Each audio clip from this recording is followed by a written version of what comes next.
Здравствуйте! На телеканале «Новый век» программа «Вызов 112». В студии Эльвира Фазлиева. И сегодня вы увидите.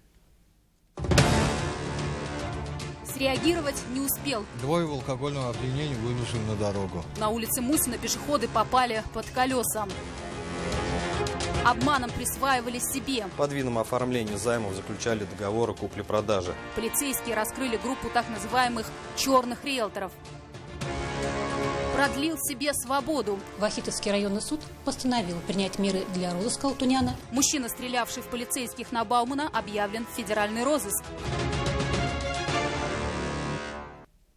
Уверяет, что на дорогу люди даже не смотрели. Два пешехода переходили проезжую часть на улице Мусина в неустановленном месте. Пешеходный переход в нескольких десятков метров от этого места. Водитель Форда заметил пару, мужчину и женщину, в самый последний момент. Говорит, сделал все, что мог, но наезда избежать не удалось. Автомобиль сбил 60-летнего мужчину. С места происшествия его увезла карета скорой помощи. По словам водителя, пострадавший мужчина находился в состоянии алкогольного опьянения. Салават Мухаммадуллин продолжит. Двое в алкогольном опьянении выбежали на дорогу. Не успел затормозить вовремя. В один миг на дороге появились два силуэта, рассказывает 28-летний водитель Форда. Говорит, затормозить не успел, но смягчил удар тем, что вывернул руль вправо, поэтому сбил мужчину только по касательной. Женщину же удар обошел стороной. Просто ушиб колено у одного и все. Одного повезли на скорой помощи, а женщина убежала, просто ушла. На место происшествия водитель сразу вызвал скорую помощь. Помимо ушибов, медики диагностировали у пострадавшего еще и компрессионный перелом большебрюцовой кости. Вот отсюда выбежали. Я с парковки только выехал. Небольшая скорость была, 30-35, наверное. Рассказывает, что ехал по улице Мусина не быстрее 35 км в час, добавляя, что пара выбежала на дорогу не в положенном для этого месте со стороны торговых рядов. Ни на одежде мужчины, ни на одежде женщины световозвращающих элементов не было. Внезапность появления людей на проезжей части, говорит мужчина, могут в случае необходимости подтвердить и очевидцы. Степень вины каждого из участников происшествия определяют автоинспекторы. Салават Мухаммадуллин, Динара Камалова, Константин Бушуев, Вызов 112. Этой ночью пострадал еще один пешеход. В Нурлате 21-летний водитель автомобиля «Лада Приора» сбил человека. ДТП произошло на улице Линейной. С места происшествия пострадавшего госпитализировали с различными травмами. У автомобиля был поврежден бампер и разбито лобовое стекло.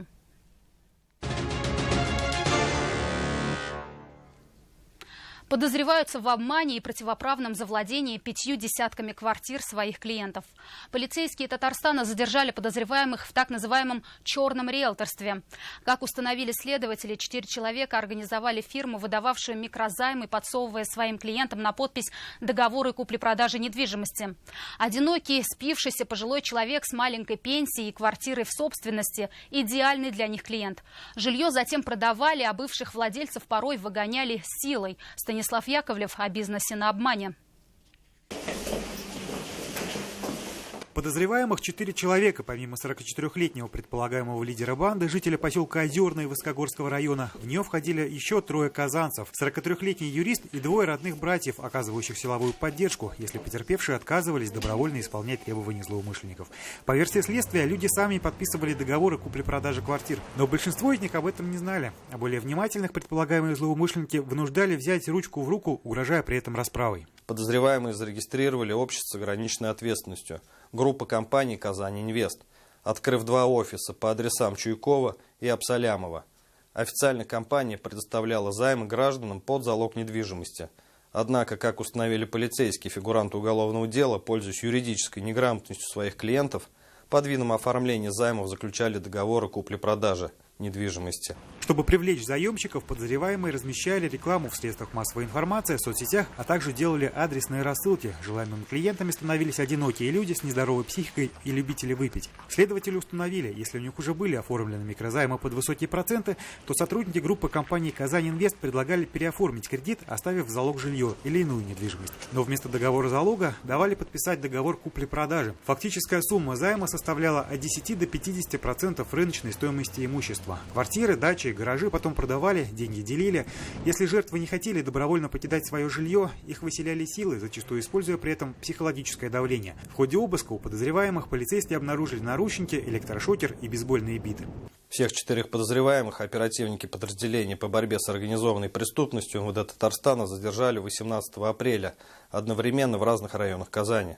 В настоящее время решением суда они заключены под стражу.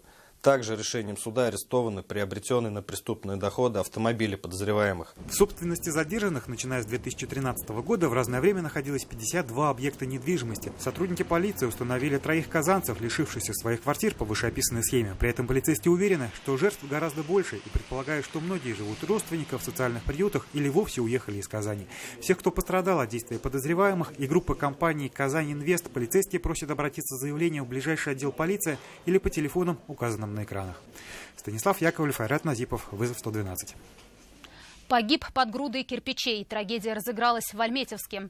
В пустом одноэтажном домике по улице Пригородной спасатели обнаружили тело 78-летнего пенсионера. По предварительной версии, пожилого мужчину насмерть придавило обрушившейся кирпичной кладкой. Для извлечения его тела из-под обломков сотрудникам МЧС пришлось использовать шансовый инструмент. Жизнь еще одного пенсионера унес пожар, произошедший в частном доме в Казани. Пожарных вызвали очевидцы. Они сообщили, что в доме может находиться человек. Прибывшие на место огнеборцы справились с пламенем за 10 минут. Во время тушения на кровати в спальне они обнаружили сильно обгоревшее тело 65-летнего мужчины. Предварительная причина пожара – неосторожное обращение с огнем. Неопознанное тело мужчины было обнаружено в минувшие выходные на берегу Камы, недалеко от пристани поселка Камские Поляны в Нижнекамском районе Татарстана. Погибший был одет в бордовую футболку и черные брюки. Рядом с телом лежала темно-синяя куртка. На вид мужчине около 60 лет. Из особых примет на руке татуировка. На шее имелась цепочка серо-белого металла с православным крестом. Волосы на голове отсутствуют. На верхней и нижней челюсти расположены съемные зубные протезы. В кармане куртки обнаружен желтый пластиковый чехол от ледоруба. Всем, кто располагает какой-либо информацией о личности трупа, просьба обратиться в полицию. А в Чистопольском районе рыбак обнаружил тело мужчины, пропавшего в октябре минувшего года. Его личность установили по отпечаткам пальцев. Тогда на левом берегу Камы, недалеко от базы отдыха Сухой Берсут, рыбак на резиновой лодке оказался на судовом ходу, где его и протаранила баржа. Лодку быстро обнаружили и подняли на борт. Мужчину же тогда найти не удалось, несмотря на поисковую операцию. За полгода его тело отнесло от места трагедии на 8 километров.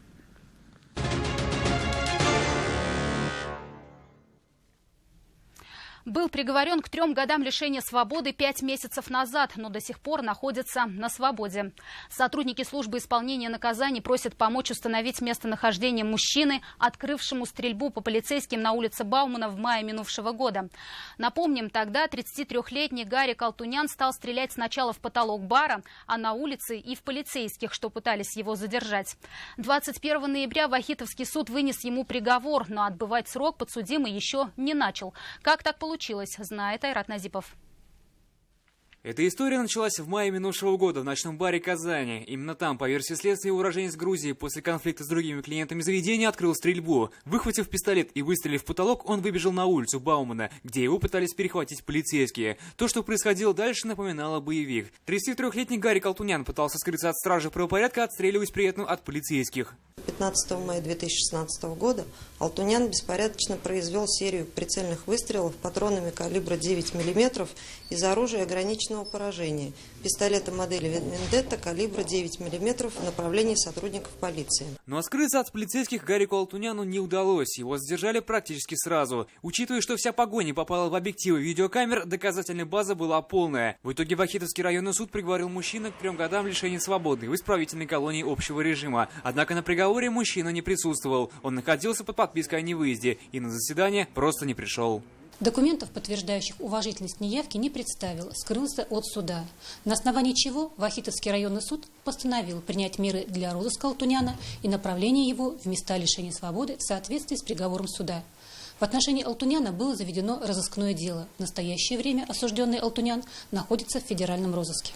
Никакой ответственности за такое вот самостоятельное отложение наказания мужчина, возможно, не понесет. Официально он даже не знает, что его приговорили к реальному лишению свободы. На суде же не присутствовал. На вид мужчине от 33 до 36 лет, среднего телосложения, рост 165-170 см, лицо овальное, глаза серые, нос средний прямой, губы тонкие, волосы темные, брови дугообразные. Был одет в черную куртку, серую кофту и синие джинсы. При себе имел черную барсетку. Всех, кто обладает информацией об этом человеке, сотрудники службы исполнения наказаний просят обращаться по телефонам, указанным на экранах.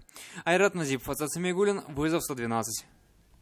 Это все, о чем мы успели вам рассказать. В студии была Эльвира Фазлиева. До встречи. И не бросайте вызов судьбе. Вдруг она его примет.